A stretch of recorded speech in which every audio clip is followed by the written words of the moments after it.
Chapter 13.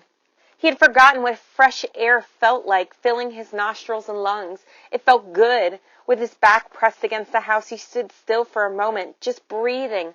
All the months he spent inside suddenly seemed like a dream. He'd been like some confused animal, hibernating during nice weather. The last real thing that happened to him was being called inside when the woods were coming down. Real life was outdoors. But so is danger, and the longer he stayed out, the greater the danger.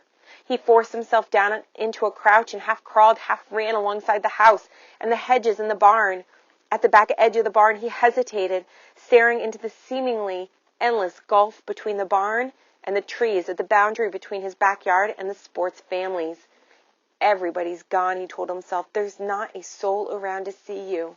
Still he waited, staring at the blades of grass just beyond his feet.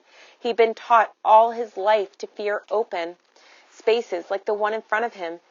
It faced dozens of windows. He'd never stepped foot in any place that public, even if it was deserted. Still hidden by the barn, he made himself inch his foot forward. Then he drew it back. He turned around and looked at his family's house, so safe and secure, his sanctuary. He heard his mother's voice in his head. Luke, inside now. It seemed so real. He remembered something he'd read in one of the old books in the attic about telepathy. Supposedly, if people really loved you, they could call out to you from miles away if you were in danger. He should go back. He'd be safe there. He took a deep breath, looked forward toward the sports family house, and then back again toward his own. He thought about returning home, trudging up the worn stairs, going back to his familiar room and the walls he stared at every day. Suddenly, he hated his house.